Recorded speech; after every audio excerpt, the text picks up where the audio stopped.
السلام عليكم ورحمة الله. إن الحمد لله وحده والصلاة والسلام على من لا نبي بعد أما بعد. أعوذ بالله من الشيطان الرجيم. بسم الله الرحمن الرحيم. ويل لكل همزة لمزة. الآية. وقال النبي صلى الله عليه وسلم: من يجمع لي ما بين لحيه وما بين رجليه أجمع له الجنة. الحديث. সমস্ত প্রশংসা ও গুণগান সেই মহান রব্বুল আলামিনের জন্যই, যিনার প্রশংসা করে আমরা শেষ করতে পারবো না, তাই আমরা সংক্ষিপ্ত প্রশংসা করব। সকল গুণ আলহামদুলিল্লাহ।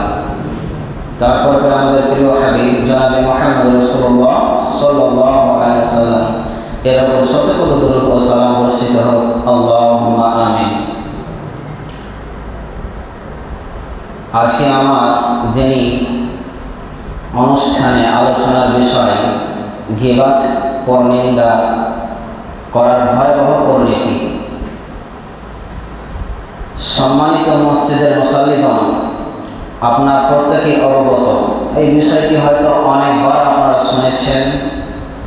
আজকে আমি আপনাদেরকে কোরআন এবং হাদিস থেকে কিছু মূল্যবান কথা আপনাদেরকে শোনাবো।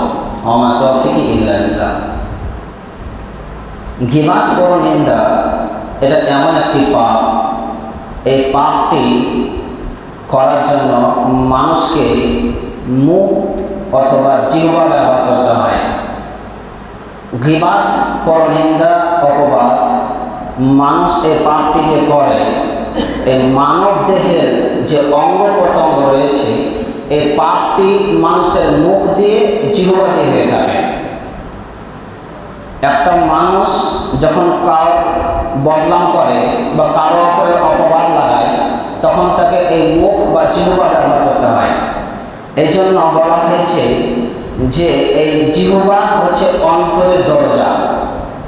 মানুষ চাইলে মানুষের গোপনীয় কথা, মানুষের পাপের কথা, মানুষ চাইলে সেগুলো গোপন করে রাখতে পারে, কিন্তু মানুষ এই মুখের মাধ্যমে কারো গোপনের কথা, কারো পাপের কথা এই মুখের মাধ্যমে বলে ফেলে। তো আমাদেরকে এই গীবত থেকে বেঁচে থাকতে হবে। মহান রব্বুল আলামিন তিনি বলেন, ওয়াইলুল লিকুল্লি হুমাযাতিল লুমাযা। ধ্বংস নিশ্চিত সেই ব্যক্তির যে ব্যক্তি সামনাসামনি মানুষের গীবত করে। ধ্বংস সুনিশ্চিত সেই ব্যক্তির যে ব্যক্তি পশ্চাতে মানুষের গীবত, পরনিন্দা করে, মানুষকে অপমান অপদস্থ করে। অত্র আয়াত দ্বারা প্রমাণিত হয় যে যে ব্যক্তি মানুষের গীবত, পরনিন্দা করবে, সে ব্যক্তি ওয়াইল নামক জাহান্নামে যাবে। ওয়াইল নামক জাহান্নাম মানে ধ্বংস বিচ্যুতকারী জাহান্নাম। সম্মানিত উপস্থিতি, আমাদেরকে এই গীবত থেকে বেঁচে থাকতে হবে। গীবত ও পরনিন্দার অনেক ভয়াবহতা রয়েছে, তার অনেক পরিণতি রয়েছে, যে গীবত করলে তার কী পরিণতি, তার কী ভয়াবহ আযাব রয়েছে। সম্মানিত উপস্থিতি, একটি হাদিস আপনাদেরকে বলি। আমরা এই যে সালাত আদায় করলাম, এশার সালাত, এই সালাত আদায় করার উদ্দেশ্য আমাদের জান্নাত যাওয়া। কি যাওয়া? জান্নাত যাওয়া। আমরা সালাত কেন আদায় করি? জান্নাত যাওয়ার জন্য সালাত আদায় করি। কিন্তু মহানবী সাল্লাল্লাহু আলাইহি ওয়াসাল্লাম তিনি বলছেন সাহাবাদেরকে, এই হাদিসটির রাবী হচ্ছেন আবু হুরায়রা রাদিয়াল্লাহু তাআলা। তিনি বলেন যে রাসূলুল্লাহ সাল্লাল্লাহু আলাইহি ওয়াসাল্লাম বলেছেন, সাহাবাদেরকে জিজ্ঞেস করছেন, হে সাহাবারা, তোমরা কি বলতে পারো মুফলিস ব্যক্তিকে, দরিদ্র ব্যক্তিকে? তখন সাহাবায়ে কেরাম রাদিয়াল্লাহু আনহুম তিনারা উত্তর দিলেন যে দরিদ্র ব্যক্তি হচ্ছে সেই ব্যক্তি যার নগদ টাকা নেই, যার পৃথিবীতে বসবাস করার জন্য বাড়ি ঘর নেই, পাকার বাড়ি নেই, ঠিকমতো বাসস্থান নেই, সে হচ্ছে দরিদ্র ব্যক্তি। যে ঠিকমতো খেতে পায় না, যার পোশাক আশাক ঠিকমতো নেই, সে ব্যক্তি হচ্ছে দরিদ্র ব্যক্তি। এটা সাহাবাদের মুখ থেকে উত্তর এলো। তখন আল্লাহ নবী বলছেন যে না, দরিদ্র ব্যক্তি সে ব্যক্তি নয়, দরিদ্র ব্যক্তি হচ্ছে সেই যে কাল কিয়ামতের মাঠে হাজির হবে, উপস্থিত হবে নামাজ নিয়ে, রোজা নিয়ে, হজ নিয়ে, যাকাত নিয়ে, দান খয়রাত নিয়ে, অথচ পৃথিবীতে যত ধরনের নেকির পথ রয়েছে সব ধরনের নেকির পথ, সব নেকি করার পরে একজন ব্যক্তি কাল কিয়ামতের মাঠে উপস্থিত হবে, কিন্তু সে ব্যক্তি এটা নিয়েও উপস্থিত হবে হয়তো কাউকে গালি দিয়েছে, কাউকে অপবাদ করেছে, কাউকে গীবাত করেছে, কাউকে মুখ দিয়ে কষ্ট দিয়েছে, কাউকে চুরি করেছে। এই যে ব্যক্তি নামাজ, রোজা, যাকাত, হজ, দান খয়রাত তার সাথে সাথে নিয়ে এসেছে কাউর উপরে গীবাত, পরনিন্দা, অপবাদ, চুরি, কারোর উপরে মিথ্যা আরোপ করা, পাশাপাশি নেকির পাশাপাশি নিয়ে এসেছে। তা আল্লাহর নবী সাল্লাল্লাহু আলাইহি সাল্লাম বলছেন যে এই ব্যক্তি যার অপবাদ করেছে, যার গীবাত করেছে, যার পরনিন্দা করেছে, এই ব্যক্তির নেকিকে কেটে সেই ব্যক্তিদেরকে দেওয়া হবে। অর্থাৎ আপনি সালাত আদায় করেছেন, আপনি দান খয়রাত করেছেন, এবার সালাত আদায় করার সাথে সাথে আপনি অন্য মানুষের গীবাত করেছেন, বদনাম করেছেন, তো আল্লাহ তাবারক ওয়া তাআলা কি করবেন? আপনি যার গীবাত করেছেন, যার বদনাম করেছেন, সেই ব্যক্তিকে আপনাকে নেকি দিয়ে বুঝিয়ে দিতে হবে। এক পর্যায়ে যখন আপনার নেকি শেষ হয়ে যাবে তখন আপনাকে কি করবেন? আল্লাহ তাবারক ওয়া তাআলা সেই ব্যক্তির পাপ নিয়ে আপনার ঘাড়ে চাপিয়ে দেবেন এবং আপনাকে জাহান্নামে পাঠিয়ে দেবেন। আল্লাহ নবী বললেন যে এই ব্যক্তি হচ্ছে মুখলিস ব্যক্তি, যে ব্যক্তি সালাত আদায় করা সত্ত্বেও, যে ব্যক্তি নামাজ, যাকাত, হজ, দান খয়রাত করা সত্ত্বেও তার নেকিকে পাপের পূর্ণ করতে গিয়ে পাপের কারণে সে নেকি দিতে দিতে তার নেকি শেষ হওয়ার কারণে যে ব্যক্তি জান্নাতে যেতে পারলো না সে ব্যক্তি হচ্ছে মুফলিস, সে ব্যক্তি হচ্ছে দরিদ্র। তাহলে একটু চিন্তা করুন, আমরা যে সালাত আদায় করছি, আমরা নামাজ পড়ছি, আমরা দান খয়রাত করছি, কখনো আমরা মানুষকে সৎ পথে দাওয়াত দিচ্ছি, তাহলে এই সব নেকির পন্থা অবলম্বন করে এই সব নেকি করার পরেও যদি আমরা জান্নাতে না যেতে পারি তাহলে এর থেকে হতভাগা আর কি হতে পারে না। অতএব আমাদেরকে নামাজ, সালাত, এই রোজা এবং যত ধরনের নেকির পথ রয়েছে এইগুলোর সাথে সাথে আমাদেরকে আমাদের মধ্যে উত্তম চরিত্র নিয়ে আসতে হবে। কারো বদনাম করা যাবে না, কারো অপবাদ লাগানো যাবে না, কারো উপরে গীবাত করা যাবে না। যদি করেন তাহলে এই হাদিস যে যারা গীবাত করবে, যার পরনিন্দা করবে, যার উপরে অপবাদ লাগাবে তার নেকিকে কেটে দেওয়া হবে। অর্থাৎ আমাদেরকে গীবাত থেকে বেঁচে থাকতে হবে। এই হলো আপনার গীবাত করার ভয়াবহ পরিণতি, যে আপনি নামাজ পড়েও আপনি জান্নাতে যেতে পারবেন না কারো যদি গীবাত করে থাকেন তাহলে। সম্মানিত উপস্থিতি, যদি আমরা এই গীবাত, এই পরনিন্দার যদি আমরা যত্ন নিতে পারি, নিজেকে নিয়ন্ত্রণ করতে পারি, আল্লাহর নবী সাল্লাল্লাহু আলাইহি সাল্লাম তিনি বলেন, আন সাহাল ইবনে সাদ রাদিয়াল্লাহু তাআলা আনহু قال قال رسول الله صلى الله عليه وسلم সাহাল ইবনে সাদ রাদিয়াল্লাহু তাআলা আনহু থেকে বর্ণিত তিনি বলেন, রাসূলুল্লাহ সাল্লাল্লাহু আলাইহি সাল্লাম তিনি বলেছেন, মান ইয়াদমান লি মা বাইনা লাহইহি ওয়া মা বাইনা রিজলাইহি আজমান লাহুল জান্নাহ। যে ব্যক্তি দুটি জিনিসের জিম্মেদার নিতে পারবে, যে ব্যক্তি দুটি জিনিসের দায়িত্ব নেবে, আমি তাকে জান্নাতে নিয়ে যাওয়ার জন্য জিম্মেদার হলাম। সেই দুটি জিনিস কি? একটি হচ্ছে আপনার এই চোয়ালের, দুই চোয়ালের মধ্যস্থানের বস্তু অর্থাৎ জিহ্বা, আর আরেকটা জিনিস হচ্ছে যে আপনার দুই পায়ের মধ্যস্থ বস্তু অর্থাৎ লজ্জাস্থান। আল্লাহ নবী সাল্লাল্লাহু আলাইহি ওয়াসাল্লাম বলছেন যে এই দুটি জিনিসের জিম্মেদার নেবে অর্থাৎ নিয়ন্ত্রণ করবে, হেফাজত করবে, আমি তাকে জান্নাতে নিয়ে যাব। এবার একটু চিন্তা করুন, মানুষ যে গীবাত করে এই মুখের মাধ্যমে করে, তাহলে মানুষ যখন গীবাত করবে না, মানুষ যখন এই মুখ দিয়ে মিথ্যা কথা বলবে না, মানুষ যখন এই মুখ দিয়ে কাউকে কষ্ট দেবে না, তখনই সে ব্যক্তিকে আল্লাহ তাবারক ওয়া তাআলা নবী সাল্লাল্লাহু আলাইহি ওয়াসাল্লাম জান্নাতে নিয়ে যাবেন। অতএব আমাদেরকে এই মুখকে নিয়ন্ত্রণ করতে হবে, লজ্জাস্থানের হেফাজত করতে হবে, তাহলে আমরা জান্নাতে যেতে পারবো। সম্মানিত উপস্থিতি, এই গীবাত কত বড় অপরাধ, এই পরনিন্দা কত বড় ভয়াবহ একটি বিষয়। আল্লাহর নবী সাল্লাল্লাহু আলাইহি ওয়াসাল্লাম তিনি বলেন জেনার সঙ্গে তিনি সমতুল্য দিয়েছেন। আল্লাহ নবী সাল্লাল্লাহু আলাইহি ওয়াসাল্লাম তিনি বলেন, আল গীবাতু আশাদু জিনা, গীবাত হচ্ছে জেনার চাইতে নিকৃষ্ট। গীবাত হচ্ছে জেনার চাইতে নিকৃষ্ট। কিলা ওয়া কাইফা, সাহাবায়ে কেরাম রাদিয়াল্লাহু তাআলা আনহুম জিজ্ঞেস করলেন, ওগো আল্লাহর নবী, এটা কি করে হতে পারে?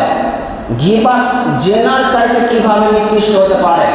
ক্বালা, তিনি বললেন, আর রাসূল ইয়াজনি, যে একজন ব্যক্তি জেনা করলো, সুম্মা ইয়াতুবু, তারপরে আল্লাহর কাছে ক্ষমা চাইলো, তওবা করলো, ফায়াতুবুল্লাহু আলাইহি, আল্লাহ তাবারাক ওয়া তাআলা তার তওবাকে কবুল করে নেবেন, তাকে ক্ষমা করে দেবেন। ওয়া ইন্না সাহিবাল গীবাতি, কিন্তু যে ব্যক্তি কোন ব্যক্তির গীবাত করলো, লা ইগফার লাহু, তাকে ক্ষমা করা হবে না, হাত্তা ইগফার লাহু সাহিবুহু, যতক্ষণ পর্যন্ত না যে ব্যক্তি তার গীবাত করেছে সে ব্যক্তি না ক্ষমা করবে। তাহলে এই হাদিস দ্বারা কি বুঝতে পারলেন? যে আল্লাহর নবী সাল্লাল্লাহু আলাইহি ওয়াসাল্লাম বলেছেন যে একজন ব্যক্তি জিনা করেছে, ব্যভিচার করেছে, তো তার চাইতে নিকৃষ্ট ব্যক্তিকে যে অন্যের গীবাত করেছে, পরনিন্দা করেছে। কি করে? ধরেন একজন যুবক রাত্রে কোনো একটি মেয়ের সঙ্গে জেনা করেছে, ব্যভিচার করে ফেলেছে, কিন্তু এই জেনা করার পরে, ব্যভিচার করার পরে রাত্রে জেনা করেছে, ভোর হওয়ার আগেই, ফজর হওয়ার আগেই সে তার অন্তরের মধ্যে আল্লাহর ভয় ঢুকে গেছে, তার মধ্যে আল্লাহর ভয় ঢুকে গেছে, সে আল্লাহর কাছে সে নিজেকে তওবা করার পরে, ক্ষমা করার পরে আল্লাহর কাছে ক্ষমা চাইছে যে ও আল্লাহ, আমি রাত্রে জেনা করে ফেলেছি, ব্যভিচার করে ফেলেছি, তুমি আমাকে ক্ষমা করো। পৃথিবীতে এমন কোনো পাপ নেই যে আল্লাহ তাবারক ওয়া তাআলা ক্ষমা করবেন না। কিন্তু হুকুকুল ইবাদ, পাপ হচ্ছে দুই ধরনের, হুকুকুল্লাহ আর হুকুকুল ইবাদ। হুকুকুল্লাহ মানে হচ্ছে আল্লাহর সঙ্গে সম্পৃক্ত পাপ, যেমন সুদ, ঘুষ, জেনা, চুরি, ব্যভিচার, এগুলো ধরেন যেগুলো কাবিরা গুনাহ রয়েছে, এগুলো হচ্ছে আল্লাহর সঙ্গে সম্পৃক্ত পাপ। আল্লাহর কাছে ক্ষমা, তওবা, খালিস অন্তরে যদি তওবা করেন আল্লাহ ক্ষমা করে দেবেন। কিন্তু গীবাত, পরনিন্দা আল্লাহ তাআলা ক্ষমা করবেন না। যার গীবাত করেছেন, যার পরনিন্দা করেছেন, সেই ব্যক্তির কাছ থেকে আপনাকে ক্ষমা নিতে হবে। এটা হচ্ছে হকুল ইবাদ, হুকুকুল ইবাদ, বান্দার সাথে জড়িত পাপ। তো বলছিলাম যে একজন ব্যক্তি সে জেনা করেছে, ব্যভিচার করেছে, রাত্রে উঠে আল্লাহর কাছে খালিস অন্তরে তওবা করছে, আল্লাহ আমি জেনা করে ফেলেছি, তুমি আমাকে ক্ষমা করো, আল্লাহ তাবারক ওয়া তাআলা ক্ষমা করে দেবেন। আল্লাহ নবী সাল্লাল্লাহু আলাইহি ওয়াসাল্লাম এটাই বললেন, ফায়াতুবুল্লাহু আলাইহি, যদি কেউ জেনা করার পরে আল্লাহর কাছে ক্ষমা চায় আল্লাহ ক্ষমা করে দেবেন। কিন্তু কোনো ব্যক্তি যদি কারো বদনাম করে, কারো উপরে গীবাত করে, কারো পরনিন্দা করে, আর আল্লাহর কাছে যদি ক্ষমা চায়, আল্লাহ আমি অমুক ব্যক্তির বদনাম করেছি, অমুক ব্যক্তির গীবাত করেছি, তুমি আমাকে ক্ষমা করো, আল্লাহর নবী সাল্লাল্লাহু আলাইহি ওয়াসাল্লাম বলছেন যে সে ব্যক্তিকে ক্ষমা করা হবে না। তাহলে গীবাত করা কত ভয়াবহ একটি বিষয়, যে জেনার মতো একটি পাপ, যে জেনা করলে, যে ব্যভিচার করলে, আল্লাহর নবী সাল্লাল্লাহু আলাইহি ওয়াসাল্লাম বলেছেন, আল বিকরু বিল বিকরি জিলদু মিআতিন, আল বিকরু বিল বিকরি জিলদু মিআতিন ওয়া তাগরিমু আমিন। অবিবাহিত নারী পুরুষ যদি জেনা করে তাহলে তাকে 100 লাঠি মেরে 1 বছরের জন্য তাদেরকে আলাদা করে দিতে হবে, তাদেরকে এলাকা থেকে তাড়িয়ে দিতে হবে। আল্লাহ নবীর ভাষা শুনুন, আল বিকরু বিল বিকরি জিলদু মিআতিন ওয়া তাগরিমু আমিন। যদি অবিবাহিত নারী পুরুষ জেনা করে তাহলে তাদেরকে 100 লাঠি পিটিয়ে তাদেরকে এলাকা থেকে 1 বছরের জন্য তাড়িয়ে দিতে হবে। তিনি আরো বলেন, ওয়াসাইয়ু বিসাইয়্যি জিলদু মিআতিন ওয়া রাজম, যদি বিবাহিত নারী পুরুষ যদি জেনা করে তাহলে তাদেরকে ইট ঢেল মেরে মেরে তাদেরকে মেরে ফেলতে হবে, এদের বেঁচে থাকার কোনো সুযোগ নেই। জেনা, জেনা যার পৃথিবীতে বেঁচে থাকার কোনো সুযোগ নেই।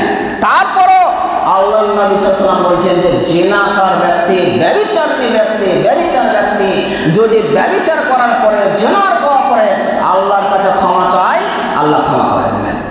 কিন্তু গীবাত পরনিন্দা আল্লাহকে ক্ষমা করবেন না। তাহলে একজন পৃথিবীতে হত্যার যোগ্য ব্যক্তি ব্যক্তি, একজন মহিলা হত্যার যোগ্য, তারপরে যদি আল্লাহর কাছে ক্ষমা চায় আল্লাহ ক্ষমা করে দেবেন, কিন্তু গীবাত আল্লাহ ক্ষমা করবেন না। অতএব আমাদেরকে এই গীবাত থেকে বেঁচে থাকতে হবে। আমরা অনেককে দেখছি, অনেক সময় আমরা অনেকের মুখ থেকে শুনছি যে চায়ের দোকানে মানুষ যে এক কাপ চা খেতে যায়, তারা সেখানে এক কাপ চা খেতে গিয়ে 10 মিনিট, 15 মিনিট, 20 মিনিট পর্যন্ত যে বসে থাকে, তারা একে অপরের গীবাত করতে থাকে। তাহলে দেখেন, আপনি সালাত আদায় করলেন, এশারের সালাত আদায় করেছেন, এই সালাত আদায় করার পরে এখন যারা এই মসজিদে উপস্থিত নেই, যারা সালাত আদায় করার পরে যারা বাইরে চলে গেছে, হয়তো কেউ বাড়িতে বসে আছে, না হয় কেউ দোকানে গিয়েছে, এই দোকানে যাওয়ার পরে এক কাপ চা খেতে যাওয়ার কারণে সে কী করেছে, অন্য একে অপরে সে গীবাত করে ফেলেছে। আর আপনারা যে বসে আছেন, এটা একটা নেকি, এটা একটা মজলিস, এটা এমন একটা মজলিস যে মজলিসে হাজার হাজার ফেরেশতা বসে থাকে আর আপনাদের জন্য দোয়া করতে থাকে। সম্মানিত উপস্থিতি, দিনই মজলিসে বসে থাকবেন, নেকি পাবেন। চায়ের আড্ডাতে বসে থাকবেন, শয়তান আপনাকে কুমন্ত্র দিতে থাকবে। অতএব আপনারা এই দিনই অনুষ্ঠানে আপনারা বেশি বেশি সময় দেবেন। বলছিলাম যে গীবাত এমন একটি জঘন্য অপরাধ, যেই পাপের ক্ষমা আল্লাহ তাআলা নিজে ক্ষমা করবেন না। এই ক্ষমা তার কাছে নিতে হবে, যার আপনি গীবাত করেছেন, যার পরনিন্দা করেছেন, তার কাছ থেকে ক্ষমা নিতে হবে। সম্মানিত উপস্থিতি, তাহলে আপনারা বুঝতে পারলেন এই গীবাত কত ভয়াবহ একটা আপনার জঘন্য অপরাধ। আল্লাহর নবী সাল্লাল্লাহু আলাইহি ওয়াসাল্লাম বলেন, আন আবি হুরায়রা রাদিয়াল্লাহু তাআলা আনহু হতে বর্ণিত, তিনি বলেন, রাসূলুল্লাহ সাল্লাল্লাহু আলাইহি ওয়াসাল্লাম বলেছেন যে তোমরা কাল কিয়ামতের মাঠে আল্লাহর নিকটে সবচেয়ে নিকৃষ্ট ব্যক্তি তাকে পাবে, যার ওয়াজহাইন, যে ব্যক্তি দ্বিমুখী, যে ব্যক্তি চুগলখোর। অর্থাৎ এক কথা এখানে বলে আর এক কথা ওখানে বলে, এক কথা আপনাকে বলবে আর এক কথা আপনার বিরোধিতা যে ব্যক্তি আছে তাদেরকে বলবে। এরা হচ্ছে চুগলখোর। এরা কাল কিয়ামতের মাঠে আল্লাহর নিকটে সবচাইতে নিকৃষ্ট ব্যক্তি হবে। আল্লাহর নবী সাল্লাল্লাহু আলাইহি ওয়াসাল্লাম বলেন যে যারা চুগলখোর হবে, যারা গীবাতকারী হবে, এদের মুখে আগুনের 2টি জিহ্বা দেওয়া হবে, আগুনের 2টি জিহ্বা। আপনি চিন্তা করেছেন, আমরা যখন একটু গরম পানি পান করি বা যখন চা খাই, তো চা খেতে গেলে যদি একটু বেশি আমরা চা খেয়ে ফেলি বা গরম পানি যদি একটু বেশি খেয়ে ফেলি, তাহলে আমাদের জিহ্বাতে ছ্যাঁক লেগে যায়, আমরা সেটা সহ্য করতে পারি না। তাহলে আমরা একে অপরের গীবাত করার পরে, একে অপরের অপবাদ লাগার পরে কাল কিয়ামতের মাঠে যে আমাদের জিহ্বা, আমাদের মুখের মধ্যে যে 2টি আগুনের জিহ্বা দেবেন আল্লাহ তাআলা, তখন আমরা কিভাবে সহ্য করতে পারব? কিভাবে আমরা সহ্য করব?